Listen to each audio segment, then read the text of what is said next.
Good morning, my friends. I'm out in my backyard, and I know it's only been a couple weeks since we did a video back here, and this is only the 26th of April, and we have so much further to go through the season. But I wanted to show you while everything is still clean and there's no rust on the Plumeria. You can see the Plumeria are an interesting plant because they take on lichen, or I should say lichen adheres to them. Never really seems to, you can see how it peels off. And once it peels off, in the flower shop we used to actually, that's not very dry, but you can see that's a lichen, L-I-C-H-E-N. Let me bring it down and show you. You see that? Just a little something, little fungus of sorts that adheres to the plants. It doesn't really hurt them in any way that I know of. Never has in all the years I've seen it. But anyway, so we'll start over in this corner. This ends up being our southwest corner. And as you can see, the mother-in-law's tongue is still going great guns. It multiplies all the time. I actually end up having to break it up and discard part of it or give it to neighbors. I started with my tomato plants. These are the Principale Borghese, and I finally got a few more in the ground around the surrounding area. The whole center area that I call Juicy Fruit Island is really doing well. I mean, this is the Asian pear that I got from Bottom's Nursery, and then on the ends, both the end caps and in the center, I did the Sweet Alyssum with the Purple Lady Bok Choy, and it really makes a very pretty accent plant, don't you think? I mean, wouldn't this be good as a border plant, like out in your front yard? Very, very striking. As you can see, the tomatoes are doing really well. They all seem to have gotten blossoms on them. Our weather has just been so nice. It's warm enough to keep tomatoes happy, but not so hot that it's burning them out yet. And in between, I have marigolds in hopes of deceiving the tomato horn moth. I did this all along. This is my Florida Prince peach tree. Seems to be just as healthy and happy as could be. I like the fact that the Sweet Alyssum is coming out, and I bought some more Sweet Alyssum so that I can maybe get some more started. I don't see any. Those look like blossoms still. I don't think I see any tomatoes yet. And that, I don't know, that's not a, that's, I thought maybe it was leaf miner, but I don't see it. And I have been trying to keep my leaves, the bottom leaves. I came out here and I cut them back. This is a Moringa. I have one here, and then I have one over in the center over there. And you can eat the leaves raw, you can dry them, you can put them in a smoothie rather, and they're very good for you, very high in nutrition, and very good for your overall health. Another one of these Purple Lady Bok Choy.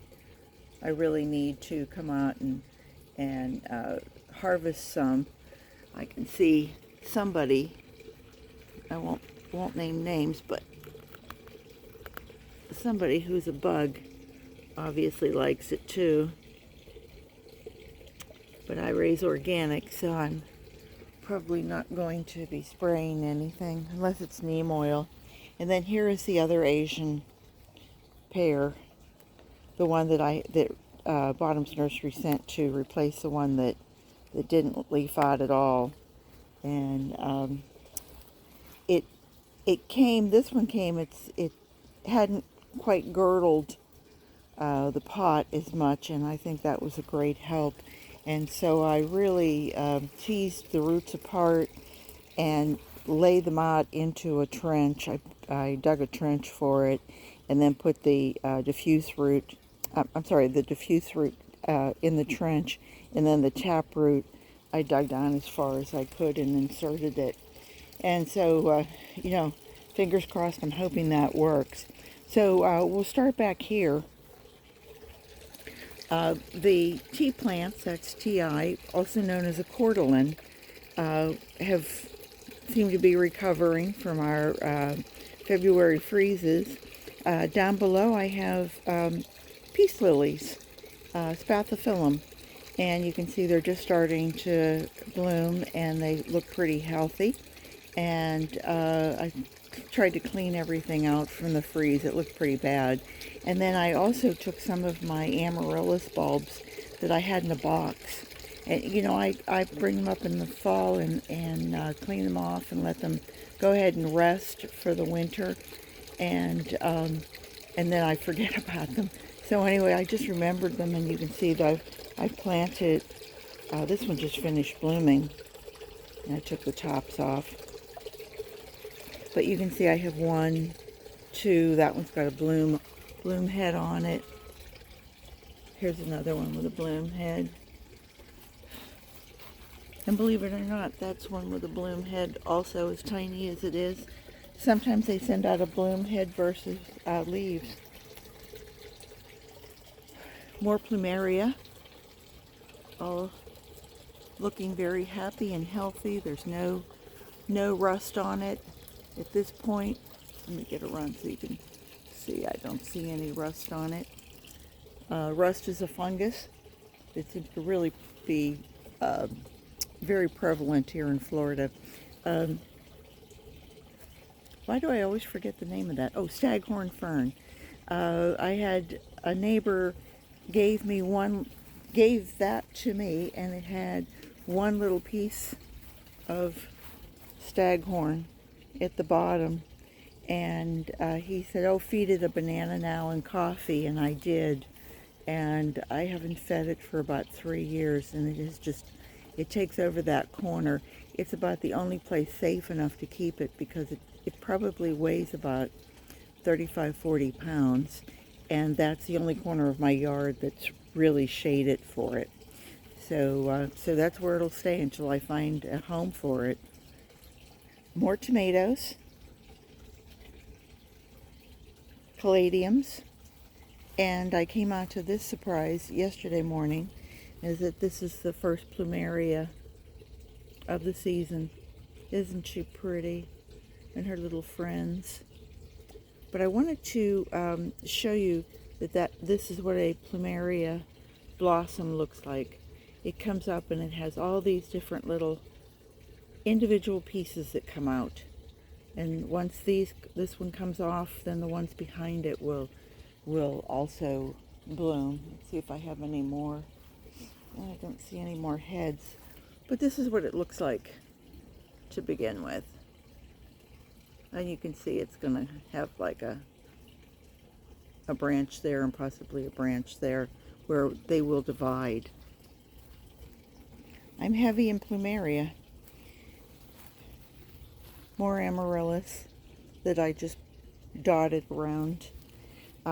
This is a mango that seems to be doing so well, and she's over here by herself and enjoys not having anybody laying on top of her. Amaryllis that need to be trimmed back, as you can see. More of the tea plants.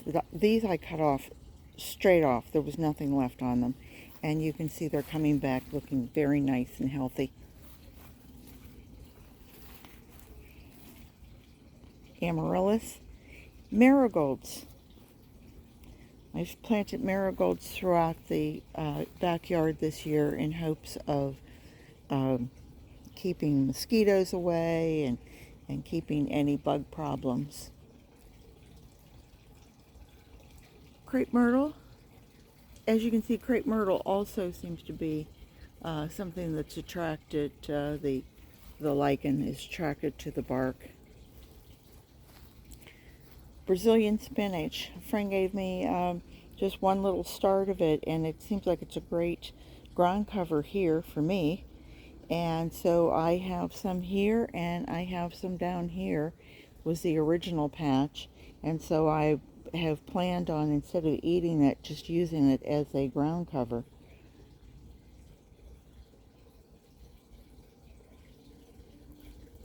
More Amaryllis bulbs. I just bought, tried to put them in the ground. I want to get some clumps growing and letting them, because once that matures, then that bulb will divide and keep sending off more and more each way. I figure I probably have about 100 now somewhere, so why not make it 200? These are pentas. Those are the pink pentas. I have mainly red. More Moringa. It's natural for its leaves to yellow, and you can just pull those off. But it's a tasty, it's kind of a spicy little flavor to it. Very good in health benefits. More and more marigolds. I can't wait for them to bloom. I think they'll be very pretty. I passed my, this was the Florida red maple. For those of you who saw my video 2 weeks ago, you know it came out and it was red, and I mean it stayed red. This year was the first year that it stayed red as long as it did, and they were much redder than that, and now it's turning green. I think it'd be nice if it turned red for the fall. And my raspberry Crepe Myrtle. A few caladiums. I planted something like 400 caladium bulbs a few years back, and they come back each year. I'm not sure if that's bug or if Rick has gone over and hit it with the lawnmower. He gets a little anxious. Yeah. And we're back over to this side. Oh, I'm sorry, I turned myself around the wrong way. My compost pile is kind of falling apart back there. I think that all needs to be taken out. I'm almost thinking about making this just another growing area instead of a compost pile, and trying to figure out another cleaner area for compost. More cordyceps, the tea plants, and these I cut back completely, and they seem to be coming back also. My kale, which I keep showing you, and I really have to bite the bullet and harvest it all. I've probably harvested 5 or 6 pounds, and I would guess that's probably close to 10 pounds here if I were to take everything up. Pigeon peas. For those of you who don't know about pigeon peas, it's the prettiest little flower. I'll look around and see if I can see any pods. That's the pod, which is also very attractive. And then once they turn brown and the pigeon peas are inside, you harvest it really, from what I understand, you harvest them once they're dry. And then you can soak them and cook them. They're delicious. And like all beans, they're very good for you, especially if you're a vegetarian. Good way of getting protein and complex carbohydrates. Caladium. I have shown you my tomatoes, which are the Everglades tomatoes, and we can't seem to pick them fast enough. I have them the whole way down here. They were picked yesterday. You can see more that need to be picked today.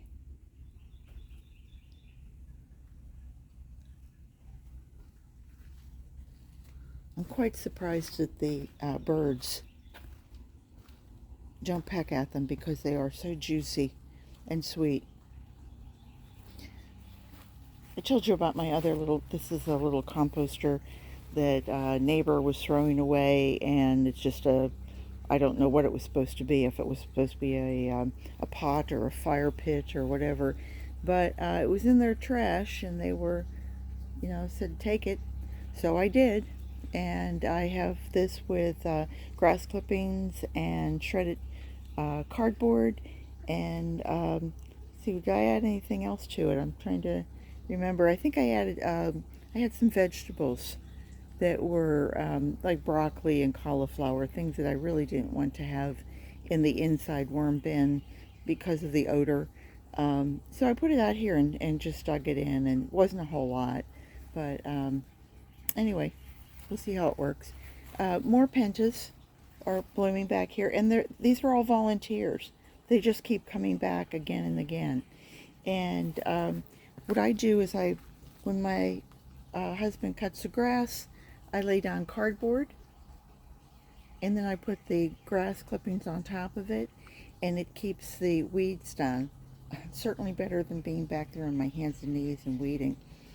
This is the first Agapanthus that's going to bloom, and this bloom will be huge and beautiful little blue, little star-shaped blooms on it. So stay tuned for that, and you can see there's another one coming out. More pentas that were volunteers that I just stuck in a pot.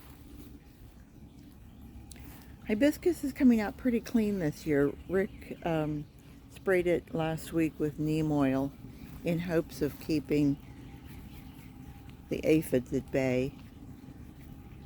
And as much as I love hibiscus, they really are only a one-day flower.